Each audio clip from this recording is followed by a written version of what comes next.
রোদ, বৃষ্টি, ঝড়, আকাশে বিমান উঠতে দেখা যায় যে কোনো সময়ই। বৃষ্টির মধ্যে যেখানে সব ধরনের পরিবহনকেই চলাচল করতে বাধার মুখে পড়তে হয়, সেখানে খুব সাবলীলভাবেই উঠতে দেখা যায় বিমানকে। তবে ভয়ের ব্যাপার হলো যখন বিজলি চমকায়। ঝড়ের কোলে বসে বজ্রপাতের মুখোমুখি হওয়া চারটিখানি কথা নয়। প্রশ্ন হচ্ছে, বজ্রপাতের সময় বিমানের চলাচলে কি কোনো সমস্যা হয়? পরিবর্তন আনতে হয় গতিপথে?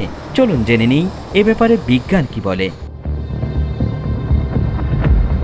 কোনো কিছুর ওপর বজ্রপাত হলে সেটি পুড়ে আঙ্গার হয়ে যায়। তবে অবাক করা ব্যাপার হলো, বিমানের উপর বজ্রপাত হলেও বিমানের কোনো ক্ষতিই হয় না, বরং বজ্রপাতের পরও এটি সাবলীলভাবে চলাচল করতে পারে। গতিপথেও আনতে হয় না কোনো পরিবর্তন।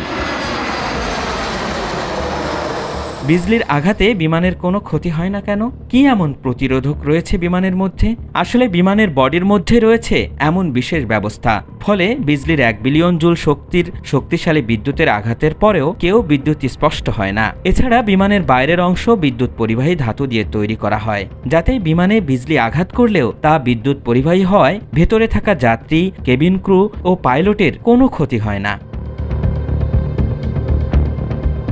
একটি বিমানের কেবিন ও ভেতরের অংশগুলো এমনভাবে ডিজাইন করা হয় যাতে কেবিন ক্রু, যাত্রী ও ভেতরে থাকা বৈদ্যুতিক সরঞ্জামের কোনো ক্ষতি না করে বিদ্যুৎ পরিবহন করতে পারে। বিমানের বাইরের আবরণের নিচ থেকে এক প্রকার বিদ্যুৎ পরিবাহী তারের জাল থাকে, যার কারণে বিমান বিজলির মতো এত শক্তিশালী বিদ্যুৎও পরিবহন করতে পারে।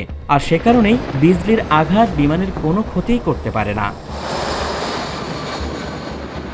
তবে বছরখানেক আগেও বিমানে বিজলি আঘাত করলে এর ভেতরে থাকা যাত্রীরা তা অনুভব করতে পারতেন। বিমানের ভেতরের স্ক্রিন ও লাইটগুলো কিছু সময়ের জন্য বন্ধ হয়ে যেত, আর যাত্রীদের মধ্যে ছড়িয়ে পড়ত আতঙ্ক। কিন্তু প্রযুক্তির এই যুগে বিজলি চমকালে এখন আর সেটি টেরই পান না যাত্রীরা।